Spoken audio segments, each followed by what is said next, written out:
Durante años se ha repetido que la Biblia es clara sobre la homosexualidad, pero hay un problema.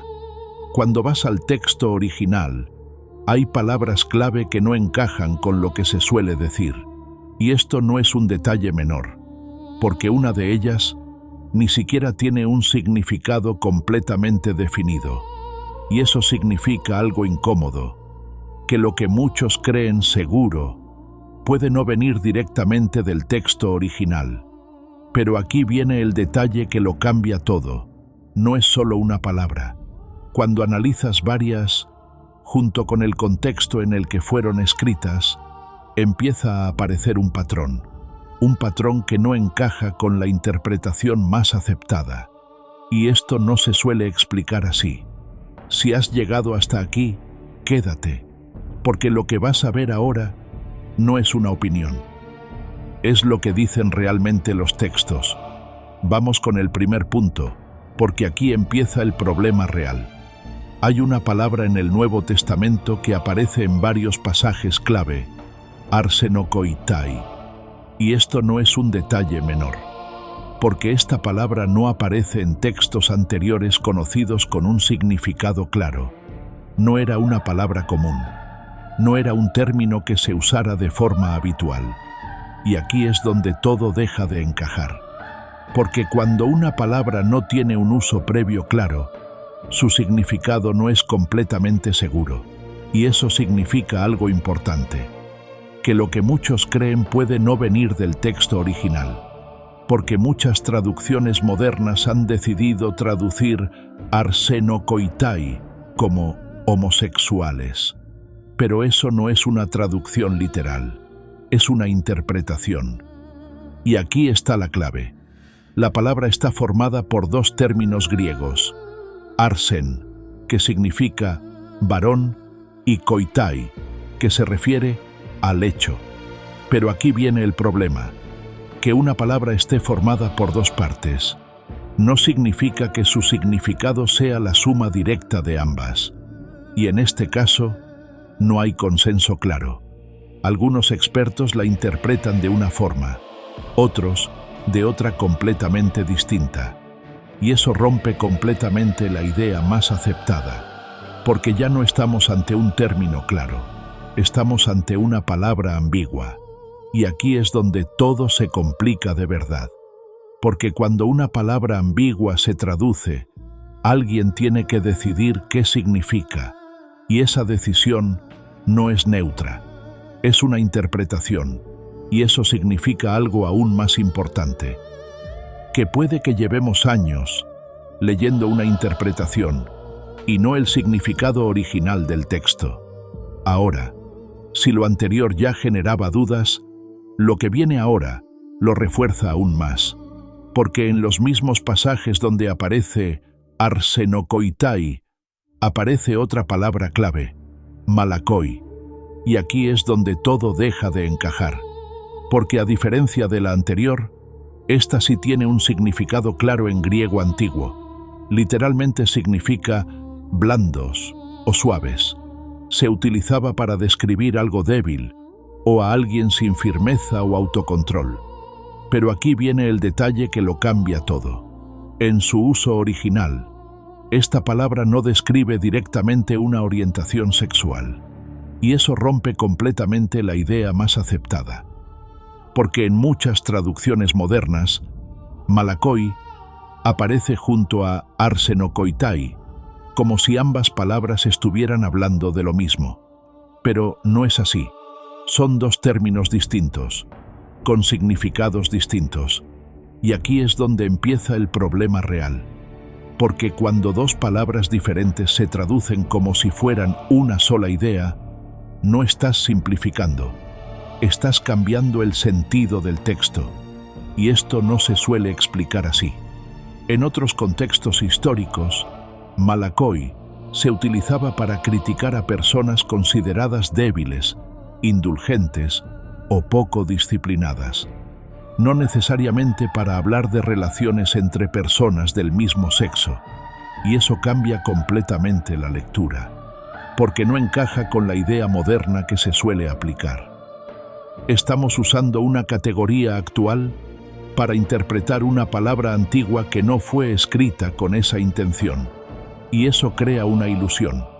Parece que el texto es claro, parece que es directo, pero cuando vuelves al significado original, esa claridad desaparece. Y aquí está la clave. Cuando una palabra con un significado general se interpreta como algo específico, no estás traduciendo, estás interpretando. Y eso significa algo importante, que lo que muchos creen evidente puede no venir del texto original, sino de cómo se ha decidido entender con el tiempo. Y aquí es donde todo empieza a cambiar de verdad. Pero incluso dejando de lado las palabras, hay algo que cambia todavía más la interpretación. Y aquí es donde todo se complica de verdad. El contexto. Porque estos textos no fueron escritos en el mundo actual. Fueron escritos en una sociedad completamente distinta.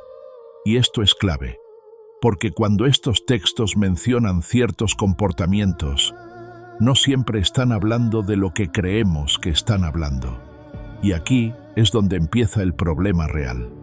En el mundo antiguo, muchas de estas referencias estaban ligadas a situaciones muy concretas, relaciones de poder, dominación, prácticas vinculadas a jerarquías sociales. Y eso cambia completamente el enfoque, porque no es lo mismo hablar de una relación basada en desigualdad que de una relación consensuada entre personas en igualdad. Y aquí es donde todo deja de encajar. Muchas interpretaciones modernas meten todo en la misma categoría, como si todo fuera exactamente lo mismo. Y eso simplifica algo que originalmente era mucho más específico. Y aquí viene el detalle que lo cambia todo. En muchas culturas antiguas, estas prácticas no tenían que ver con una identidad personal, sino con el poder, el estatus o el control, no con una orientación como la entendemos hoy. Y eso rompe completamente la lectura moderna, porque estás usando una categoría actual para interpretar un contexto que funcionaba de forma totalmente distinta. Y eso genera una desconexión, una diferencia entre lo que el texto describe y lo que creemos que está describiendo. Y aquí está la clave. El texto no puede entenderse sin su contexto, porque cuando lo sacas de ese contexto, empieza a decir cosas que originalmente no decía así. Y eso significa algo incómodo, que puede que hayamos estado entendiendo algo de una forma demasiado simple durante mucho tiempo. Y cuando ves eso, la idea de que todo es claro empieza a romperse por completo. Si has llegado hasta aquí, ya te habrás dado cuenta de que este tema no es tan simple como parece. Así que si quieres más análisis como este, donde vamos directo al texto y no a lo que se repite sin cuestionar, suscríbete ahora, porque lo que viene a continuación termina de romper todo lo que creías sobre este tema. Ahora hay un punto que termina de unir todo lo anterior.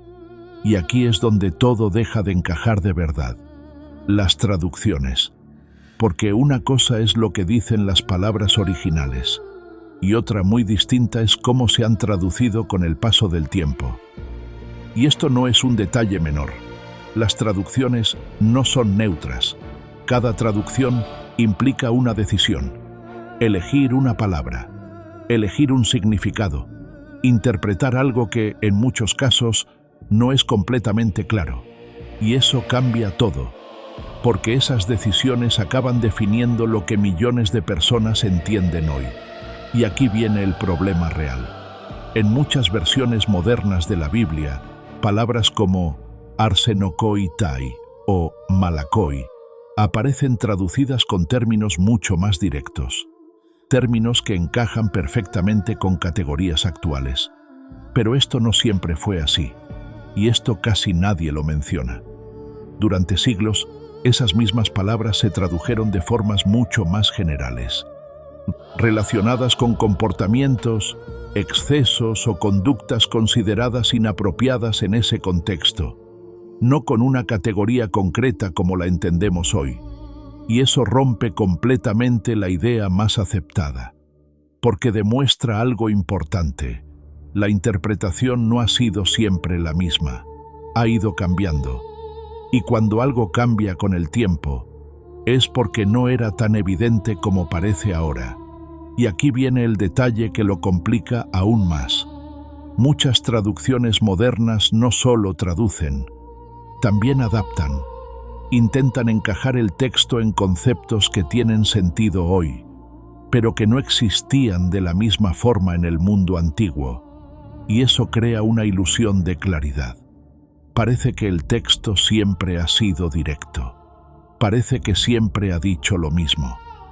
Pero cuando miras hacia atrás, ves que no es así, y aquí está la clave. Si el significado depende de cómo se traduce, entonces no estamos leyendo solo el texto original. Estamos leyendo una interpretación del texto. Y cuando sumas esto a palabras ambiguas y a contextos distintos, la idea de que todo es claro empieza a romperse de verdad. Y cuando juntas todo esto, las palabras originales, el contexto en el que fueron escritas y cómo se han traducido con el tiempo, la imagen ya no es la misma. Y aquí es donde todo cambia de verdad, porque lo que tenemos no es una afirmación clara y directa. Tenemos palabras que no están completamente definidas. Tenemos contextos que no encajan con el mundo actual. Y tenemos traducciones que han ido evolucionando durante siglos. Y eso rompe una idea muy concreta, la idea de que todo es evidente, porque si realmente fuera tan claro, no habría cambiado tantas veces. No habría generado tantas interpretaciones distintas. Y aquí es donde aparece la pregunta incómoda. ¿Estamos leyendo lo que realmente dice la Biblia, o lo que se ha construido a partir de interpretaciones durante generaciones? Porque puede que el problema no esté en el texto en sí, puede que el problema esté en cómo lo hemos entendido. Y eso cambia completamente el enfoque. Porque entonces ya no se trata solo de leer, se trata de interpretar. Y eso lo cambia todo. Porque cuando una palabra no está clara, cuando el contexto es distinto, y cuando la traducción depende de decisiones humanas, lo que obtenemos no es una verdad automática, es una interpretación. Y eso significa algo importante, que lo que muchos creen seguro, puede no venir directamente del texto original. Puede venir de cómo se ha explicado, traducido y repetido con el tiempo. Y aquí es donde todo cobra sentido. Entonces el problema no es lo que dice la Biblia, sino que llevamos siglos interpretándola de una forma concreta. Y eso es lo que lo cambia todo. Porque ya no estás ante un texto cerrado, estás ante un proceso de traducción, interpretación y transmisión. Y cuando entiendes eso, la forma de ver el texto cambia por completo. Porque ya no se trata de aceptar una única lectura, se trata de entender que hay matices, que hay capas, que hay decisiones detrás de lo que hoy se da por evidente. Y eso es lo que hace que este tema siga abierto, que siga generando debate, y que siga siendo tan relevante hoy, porque al final, la diferencia no está solo en lo que se lee, está en cómo se interpreta, y cuando ves eso, ya no puedes volver a verlo de la misma manera, porque ya no estás viendo solo el texto, estás viendo todo lo que hay detrás de él, y eso cambia completamente la forma de entenderlo.